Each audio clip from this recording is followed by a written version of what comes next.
Mesdames, Messieurs, bonjour. Merci de suivre Libre Opinion. Et aujourd'hui, nous allons nous intéresser à une question épineuse. Le travail des journalistes dans un contexte de guerre. Vous savez, la partie est de la République démocratique du Congo reste secouée par cette guerre contre le M23. Le gouvernement congolais pointe du doigt le Rwanda d'être derrière ces groupes rebelles.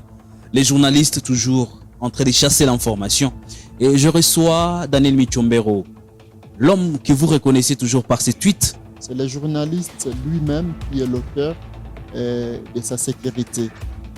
C'est ce que je venais de dire tantôt, l'autocensure.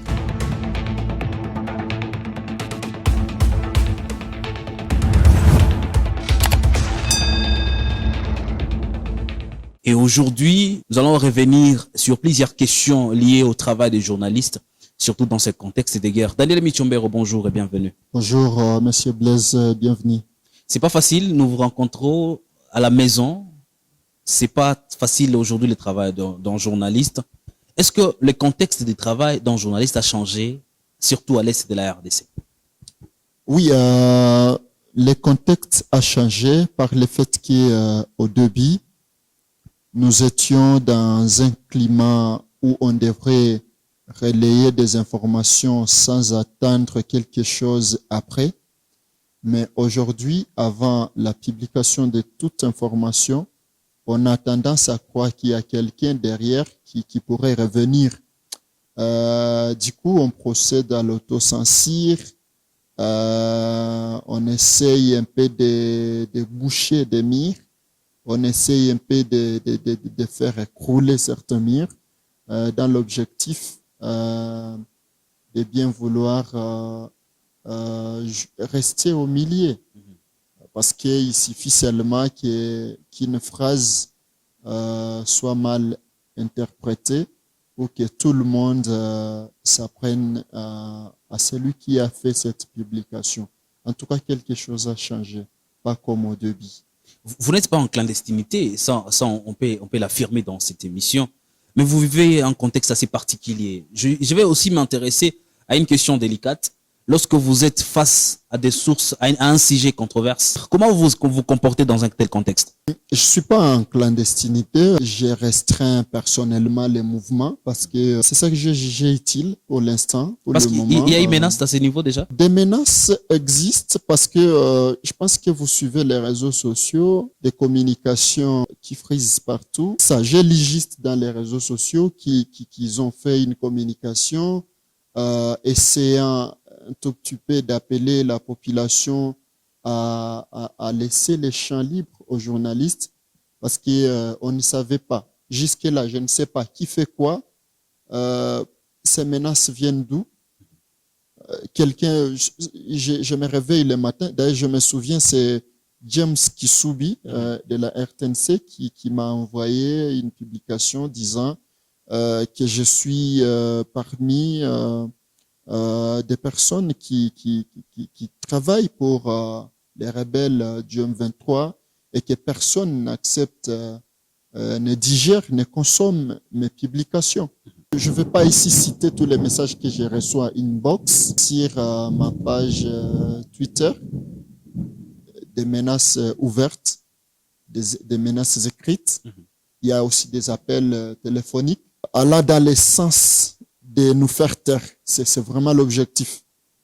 Et à un moment, je me suis dit qu'il était important peut-être de laisser un moment. Parce que si tu vois mon Twitter, j'ai en tout cas réduit mes publications. Ce n'est pas de la manière dont j'avais publié les mois passés. Est-ce que c'est pas à ce niveau trahir ta propre conscience?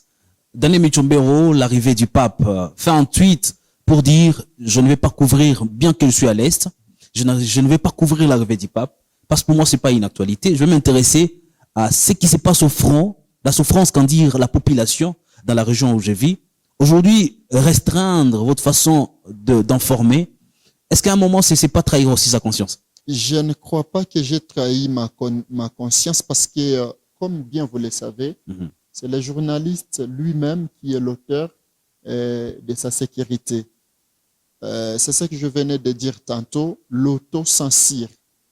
avant de publier une information, je dois voir quelle est l'importance pour le pays, quelle est l'importance pour le public, pourquoi je veux faire cela, est-ce que ça ne met pas ma vie en danger, et ainsi de suite. Bon, les ministres des médias, Mouya a appelé au patriotisme.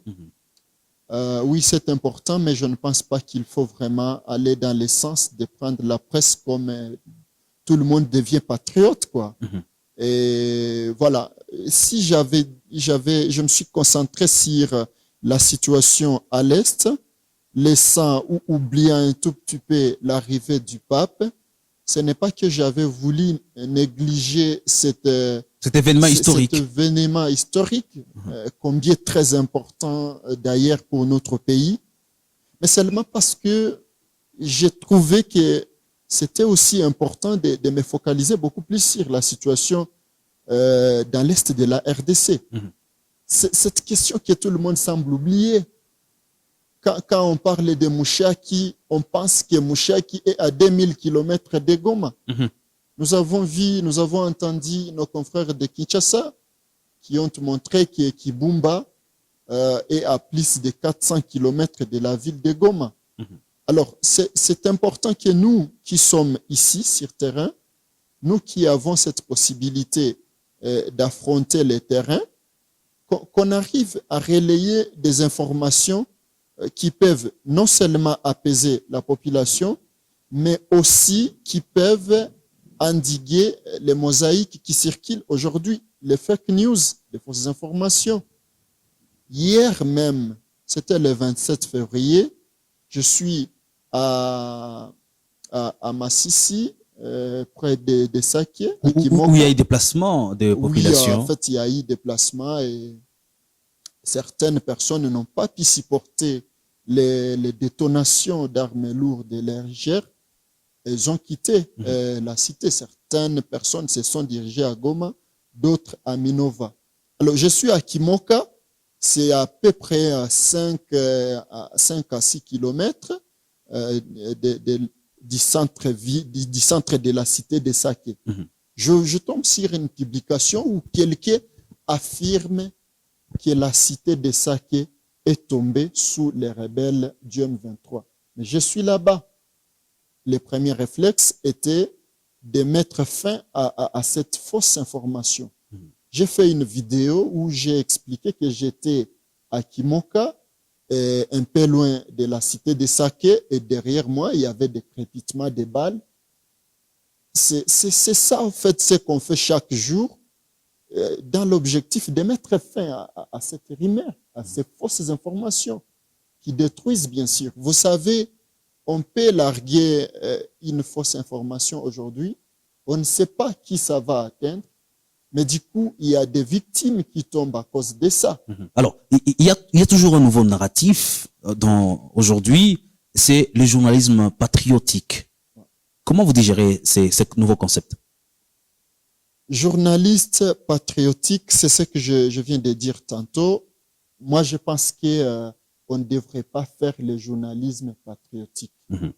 Un journaliste ne pourrait pas être vraiment patriotique parce que ce qui est très important ici, c'est que on doit rester dans les faits. Et c'est ce que nous faisons chaque jour. Le problème, c'est que tout le monde veut qu'on dise ce qui plaît et ce qui l'arrange à cette situation, ce qui l'arrange, ce qui l'avantage. Certaines personnes veulent qu'on dise qu'aujourd'hui, l'armée contrôle déjà, je sais pas moi, Kichanga. Ils veulent qu'on ça, c'est un souhait. Oui, bon, c'est pas que c'est un souhait, mais c'est tout le monde qui veut qu'on publie ça. Vous voyez? Alors, et cela touche beaucoup de journalistes dans le but d'apaiser, je sais pas moi si c'est l'attention, c'est quoi? Ils donnent des fausses informations comme ça. Et c'est ce qu'ils appellent le patriotisme. Mais moi, je pense que le patriotisme, ce serait beaucoup plus donner l'information dans son contexte naturel. Parler des faits. Évoquer ce qui marche et ce qui ne marche pas. C'est ce que nous on fait. Et quand on le fait, on devient ennemi.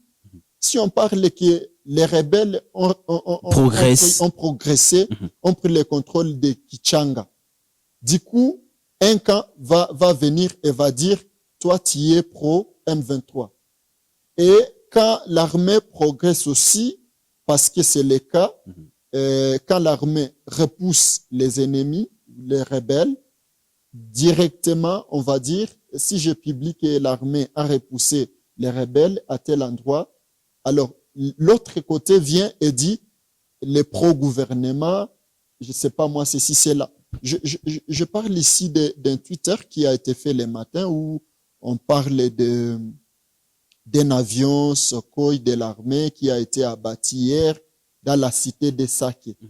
J'interviens en commentaire, je viens juste dire que non, aucun avion de l'armée n'a été touché à la date du 27. Ça, c'est un commentaire qui arrange l'armée. Ça, c'est un commentaire. Et vous devenez patriote à ce niveau. Mais il est juste. Mais ce sont des faits.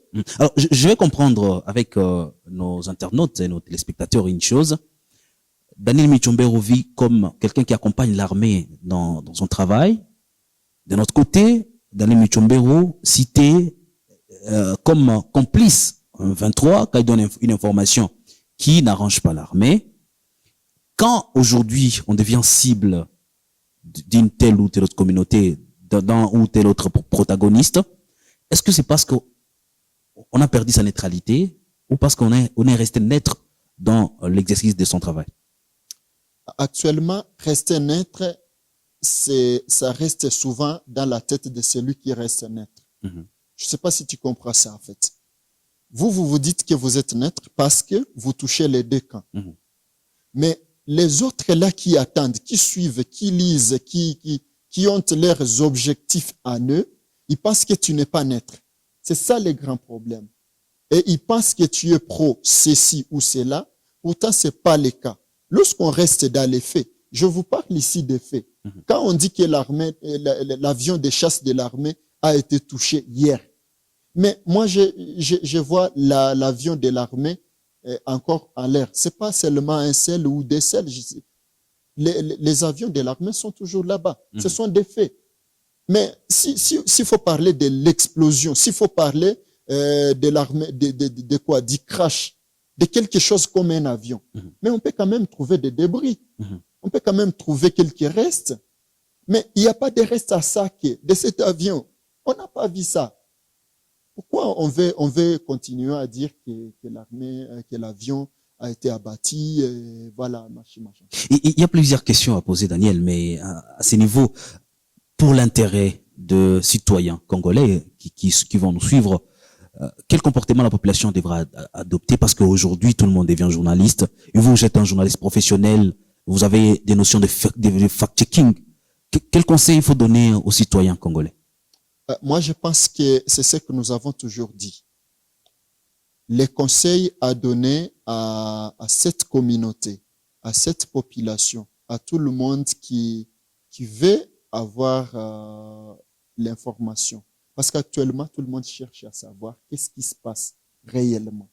Et c'est cette nostalgie qui plonge la population dans des fake news. C'est ça le problème. Alors, j'invite la population à la vérification des faits.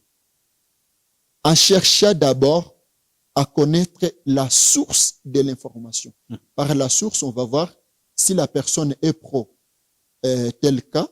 Alors, comment on va savoir que telle personne est pro tel cas? Tu vas juste défiler dans ses publications, les récentes publications, les anciennes, tu vas voir sa tendance. S'il est d'un côté ou s'il est de l'autre côté. Ça, c'est la première des choses.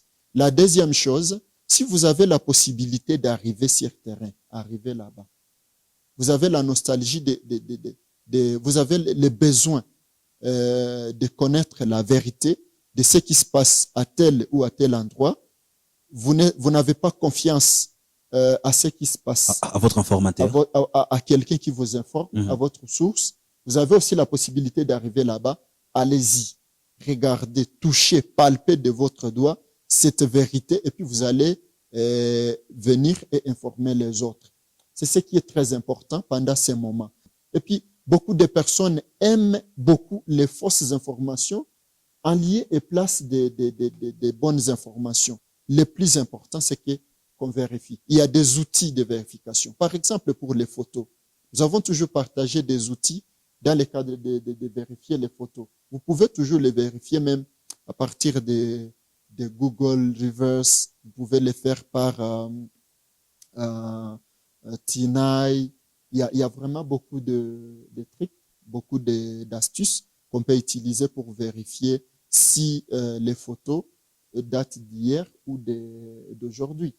Alors, ça sera les derniers messages de Daniel Michombero. Mais au nom de Kivu Morning Post, merci pour le travail que vous êtes en train de faire. Et ceux qui sont rationnels et ceux qui sont crédibles vont les reconnaître. Merci en tout cas de votre vivant, il faut vous le dire. Merci pour le travail que vous faites comme journaliste. Et ça sera la fin de cet entretien avec Daniel Michombero, journaliste vivant à l'est de la République démocratique du Congo, qui travaille avec plusieurs médias.